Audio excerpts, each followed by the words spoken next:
네, 이렇게 경기 상황에 대한 우려가 커지는 가운데 뉴욕 증시도 방향성 찾기에 나섰습니다. 오늘부터 목요일, 금요일 고 웨스트는 조현 기자와 함께하도록 하겠습니다.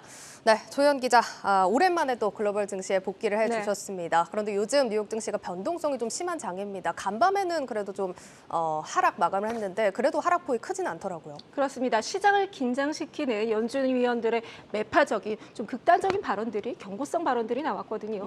CPI가 소비자 물가 지표에 이어서 PPI 생산자 물가 지표까지 어떻게 보면 인플레이션이 일단은 정점을 찍었다는 분위기가 확산되자 언론은 물론이고 월가 그리고 시장 투자자들도 연준의 금리 인상 속도 변화 가능성을 묻기 시작했습니다. 시장에서 이 피봇, 연준의 정책 전환이 자꾸 화두에 오르니까 연준 인사들이 앞서 나가지 마라 이렇게 일종의 경고에 나선 것입니다.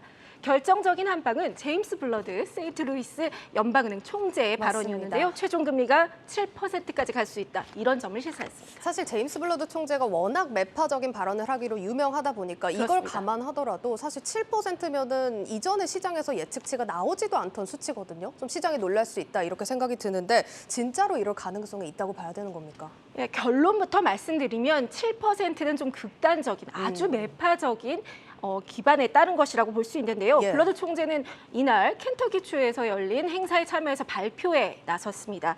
현재 기준금리는 충분히 제한적인 영역에 들어가 있지 않다. 비둘기적 가정을 하더라도 최소한 5에서 5.25%까지 하한선을 높인 것이죠. 기존에 얘기했던 것이 4.75에서 5%였거든요. 그 수준에서도 좀 더 높아진 것입니다.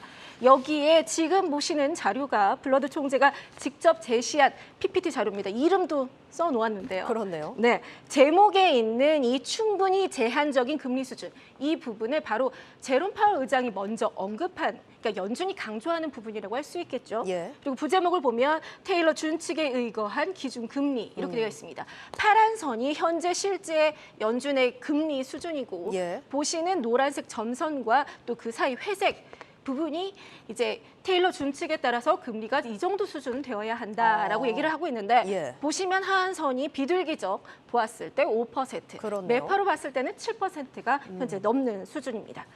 블러드 총재는 1970년대 실수를 되풀이하지 않기 위해서 금리를 더 높게 가져가야 한다며 2년째 인플레이션이라는 걸 잊지 마라. 최종 금리는 오로지 인플레이션만으로 결정될 것이라고 말해서 금융시장의 반응에 흔들리지 않을 것임을 강조했습니다. 지금 하한선이 5%입니다. 이제는 6% 전망이 나오는 걸 안심해야 하는 건지 좀 걱정이 되는 상황입니다. 그리고 지금 블러드 총재가 이 공식을 활용한 실제 데이터를 가지고 와서 좀 설명을 했다는 게 좀 중요할 것 같은데 이게 이때 활용한 이 테일러 준칙이라는 게 어떤 공식입니까? 그러니까 테일러 준칙은 경제 성장률과 물가 상승률에 감안해서 적정한 정책 기준금리를 수준을 산정하는 공식입니다. 존 테일러 스탠버드대 교수가 제안해서 1995년부터 연준이 활용을 하고 있는데요.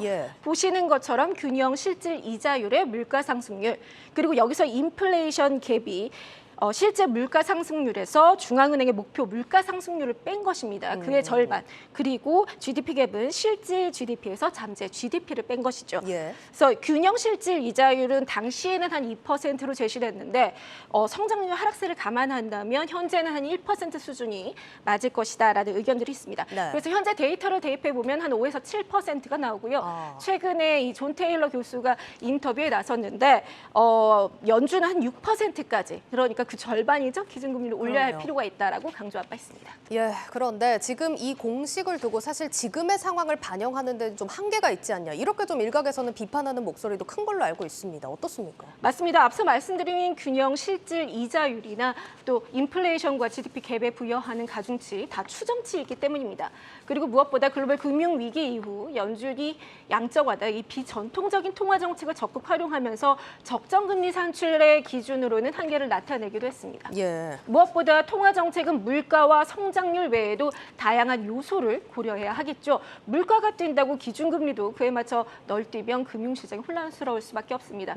따라서 이 테일러 준칙이 갖고 있는 한계는 연준도 충분히 인지하고 있다고 통화 정책 보고서에서 언급한 바 있습니다. 알겠습니다. 어쨌든 이 테일러 준칙에 따른 기준금리 예측치가 지금으로서는 절대적이다 이렇게 보기에는 좀 무리가 있을 것 같지만 그래도 어디까지나 참고는 하셔야겠습니다.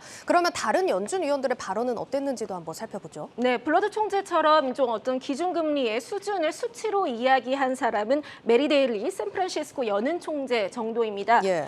메리 데일리 총재가 언급한 것은 최종금리 수준 4.75에서 5.25%를 얘기했으니까 어떻게 보면 블러드 총재의 하한선하고 크게 다르지 그렇네요. 않다라고 볼 수 있고요. 이날 이제 인터뷰에서 질문한 것이 피봇이었습니다. 그랬더니 금리 인상 중단은 테이블에 올라와 있지도 않다. 논의 대상이 아니다라고 일축시켰고요.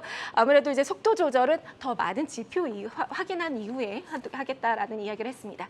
그리고 크리스토퍼 윌러 연준 이사는 최근 지표를 통해서 어떻게 보면 12월 50pp 인상을 고려하는 게 좀 마음이 편해졌다. 예. 가능하다. 이런 이야기를 했습니다. 하지만 더 많은 데이터를 그 전까지 확인할 필요가 있다. 이런 이야기를 했고요. 필립 제퍼슨 이사 역시 인플레 억제가 강력한 경제를 보장하는 최선책이다. 이런 이야기를 냈고 또 닐 카시카리 미니 애폴리스 연은 총재도 인플레가 확실히 내려올 때까지 긴축은 이어가야 한다. 이런 입장을 내놓았습니다. 어떻게 보면 이제 전체적으로 보면요. CPI 지표에 나왔던 이후에 나왔던 라일 브레이너드 부의장은 좀 비극적인 그랬죠. 입장을 예. 내놓았죠. 예. 그런데 가면 갈수록 주 후반으로 가면 갈수록 매파적 입장을 더하는 발언들이 나왔고요. 연준이 주식시장의 과열을 원치 않는다. 이런 입장이 좀 명확해 보입니다. 알겠습니다. 사실 앞서서 시장에서 CPI 호재로 인해서 또 시장이 급등하면서 일각에서는 이제부터 더 이상 연준 위원들 입에서 낙관적인 발언이 나오기는 힘들 거다. 이렇게 좀 예측이 나오기도 했었는데 일단은 지금 매파 분위기는 계속해서 지속될 가능성이 높을 것 같습니다. 그러면 월가에서는 반응이 좀 어떤지도 궁금한데요. 일단 그 7%는 아무래도 시장에서도 좀 엄포가 아니냐라는 거 보고 있고요. 예. 다만 최종 기준금리의 수준을 전망을 상향하는 추세입니다. 먼저 골드만삭스가 5.0%에서 5.25%로 올렸고요. 울프 리서치 역시 연준이 최대 6%까지 갈 수 있다. 이런 좀 강한 의견을 내놓았습니다. 이에 대해 또 피델리티도 보고서를 하나 내놓았는데 피벗은 죽었다. 이런 내용의 보고서를 내놓았습니다. 연준의 매파적 통화 정책이 이어질 것이고 금리 인상을 중단하더라도 주식의 혜택을 받을 가능성은 낮다. 이런 설명입니다. 이제 보고서를 낸 피델리티 살만 아흐메드 전략가는 미 국채나 투자 등급의 회사채가 단기 리스크를 줄이는 투자 전략이 될 수 있다. 이렇게 조언을 했고요. 또 뱅크 오브 아메리카의 이코노미스트인 이던 해리스는 인플레이션이 놀라울 정도로 빠르게 하락하지 않는다면 오히려 연준의 통화 정책이 미 경제를 더 큰 침체로 몰아넣을 가능성이 있다. 이렇게 지적하기도 했습니다. 한편 하워드 막스, 그러니까 투자의 대가죠. 하워드 막스는 증시가 추가적으로 더 떨어질 텐데 이는 곧 조만간 금융위기 이후 최고의 매수 기회로 이어질 수도 있다. 이런 전망을 내놓았는데요. 막스 회장은 연준의 최종 금리는 연 5% 안팎에서 5에서 10년간, 그러니까 상당히 장기간이죠. 장기간 머물 것이라 이렇게 얘기를 했고요. 모두가 희망이 없다고 생각할 때 크게 베팅하라 이렇게 조언했습니다. 네, 뭐 여러 가지 전망들이 나오고 있지만 지금 연준 위원들도 월가 전문가들도 기대는 금물이다라고 공통적으로 이렇게 경고를 하는 것 같습니다. 이렇게 되면 아무래도 개별 기업들의 호재에 좀 기대를 해볼 수밖에 없을 것 같은데 어떻습니까? 그렇습니다. 월가의 분석도 기업 실적의 영향력이 커지는 장세가 될 것이다. 이렇게 얘기하고 있는데요. 무디스 애널리틱스는 지난 1년은 금리가 지배했다면 내년은 기업 실적이 좌우하는 한 해가 될 것이다.